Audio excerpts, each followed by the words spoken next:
Ironically, Rahul Gandhi had pushed for an alliance from the top leadership to middle level leaders to booth level Panna Pramukhs. Both parties had roughly an identical vote share.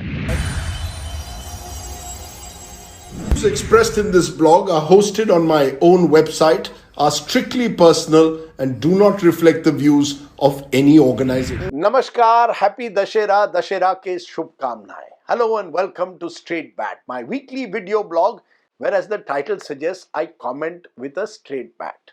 Let me start this straight bat with a Mea Culpa, Mea Maxima Culpa. Meri galti hui. I went wrong.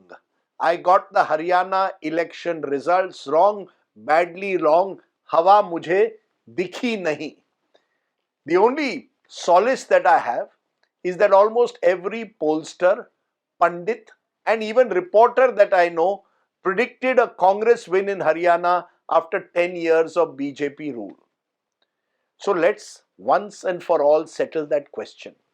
How did the BJP beat back anti-incumbency that was clearly present, visible on the ground for anyone traveling across Haryana? No, my friends, it wasn't by rigging EVMs as the Congress claims. It was by doing what any intelligent party does or does not do. Get the ground game right in a highly localized election. So, with all humility and having accepted that I got it wrong, let's do a post-mortem with the 10 key things that went right for the BJP and wrong for the Congress. Number one, please listen carefully. Indian politics, my friends, is a first past the post system, FPTP, in which wafer thin majorities in vote share can have a disproportionate impact on seats. Haryana is a small state and a classic example of this. Consider this. The Congress vote share in Haryana actually increased by 11%, a huge amount, compared to 2019 from 28% to 39.1%. The BJP vote share, on the other hand, only increased by a little over 3% from 36.4 to 39.9%. In a bipolar contest, both parties had roughly an identical vote share. But the BJP won 48 seats and the Congress 37. That's a big 11-seat gap. It's an unusual psephological occurrence, but it can happen in an FTPP first past the post system. It hugely benefited the BJP this time, like it benefited the Congress during the Lok Sabha elections. Takeaway number two. While the Jat vote, around 25% of Haryana's population, consolidated around the Congress at the cost of the Jan Nayak Janata Party of Dushyant Chautala, the Congress actually lost to the BJP in many seats in the Jat heartland of Rohtak, Sonepat and Jind. One key factor was the presence of numerous Congress rebels and Jat independent candidates in this region, many of whom ensured a multipolar election, and those multipolar elections is what the BJP benefited from. You can go through all the constituencies. There are at least a dozen seats in this region alone where rebels dented the Congress and played a crucial role in their defeat. By contrast, the BJP was by and large able to stem their internal rebellion, even as they seemed to sponsor a few of the independent candidates. Astute micromanagement. Takeaway number three. While the Congress under Bhupinder Singh Hooda's leadership was seen to aggressively play up the Jat factor, there was the creeping non-Jat consolidation in favor of the BJP on the ground. This, my friends, was the silent factor, almost unnoticed in the din of the electioneering. Haryana has a 40% plus OBC population. It was a key vote bank for the BJP in recent elections. With an OBC face in Chief Minister Nayab Saini, the BJP was a natural magnet for the OBC vote.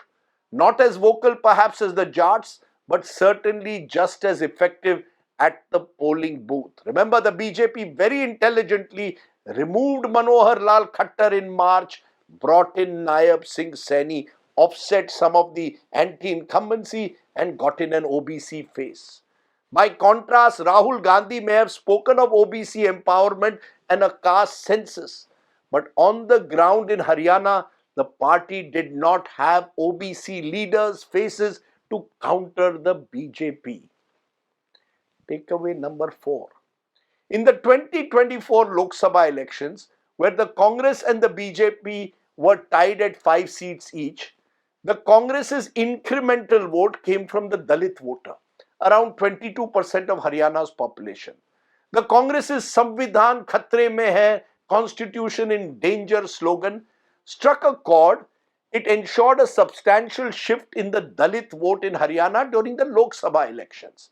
But in a more localized state election, Samvidhan was not as much of an issue as was the government's various beneficiary schemes. The Dalit vote split this time, a crucial turnaround that gave the BJP an edge in several close contests. Takeaway number 5. The Congress's chief ministerial tussle, which was out in the open, the internal factionalism added to the party's woes. The party seemed to put individuals above the party.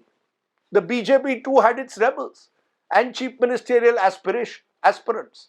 But the BJP High Command did not allow this squabbling to play out publicly beyond a point.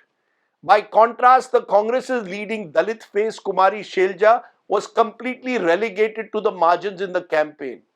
Worse still, she publicly expressed her disillusionment and anger, which only fed into the BJP narrative that the Congress in Haryana was a single family, single caste, anti-Dalit party on the ground.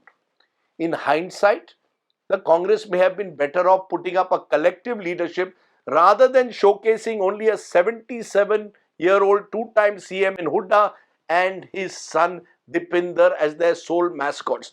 Politics में एक bouquet होना चाहिए. You need many flowers. The Congress failed to show that in this election. Takeaway number 6. Overconfidence. Overconfidence is dangerous in life and politics. In the Lok Sabha elections, the BJP paid a price for its "Ab ki baar 400 par" sloganeering. 400 seat आएंगे. In the Haryana Vidhan Sabha poll, it was the Congress plank, BJP जा रही है, Congress आ रही है, that seemed to create a mood within the Congress as if this election was a done deal. It meant that whether it was strategizing, ticket distribution, booth level connectivity, a certain complacency may have crept in. A belief that the party only needed to turn up on voting day and all would be well. I recall one leader when he saw the exit poll saying, "Yaar, ye to ho hi gaya election."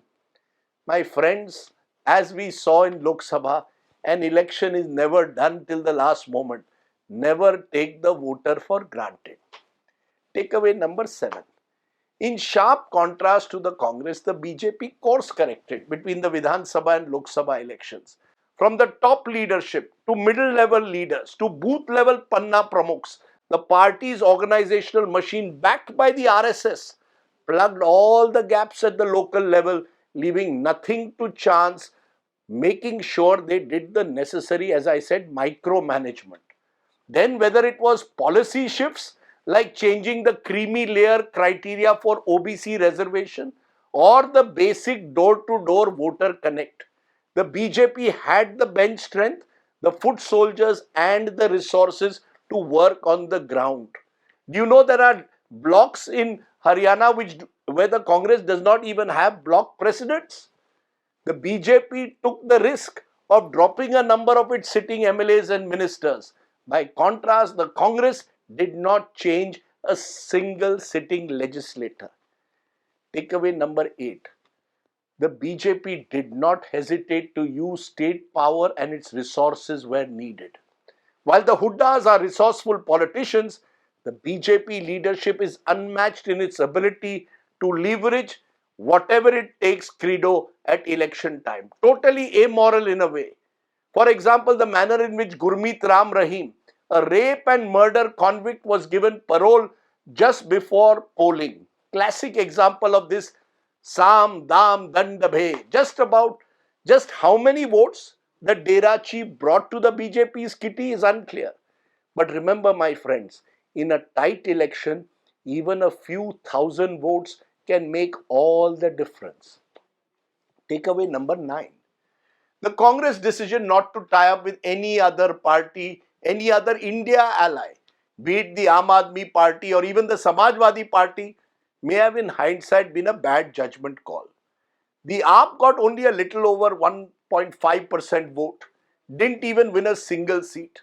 But in an election where margins are narrow, where every extra vote matters, there are at least 5 seats where the AAP candidate actually gets more votes than the difference between the winning candidate and how much the second place Congress candidate polled.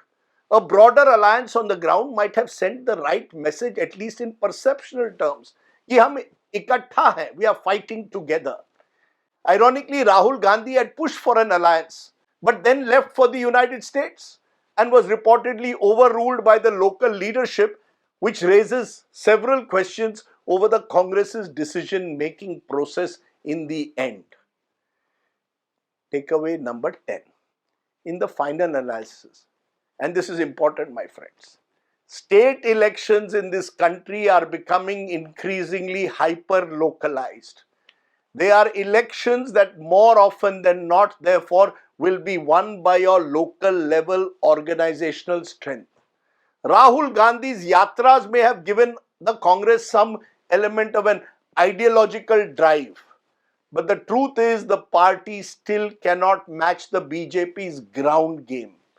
Because a ground game requires a certain micro level detailing that only 24/7 politicians like Prime Minister Modi and Home Minister Shah have over the years excelled in. Until the Congress can rediscover its organizational core, the fact is it will keep playing catch up in direct fights with the BJP. Remember, Jharkhand and Maharashtra are next, and I'll have a future straight bat on that. But at the end, I want to today give you a very special announcement as a postscript. This, my friends, has been a remarkable election year 2024. The June 4th Lok Sabha results have surprised many, and they have marked another shift in Indian politics. It also marks the culmination of arguably the most bruising decade in Indian politics.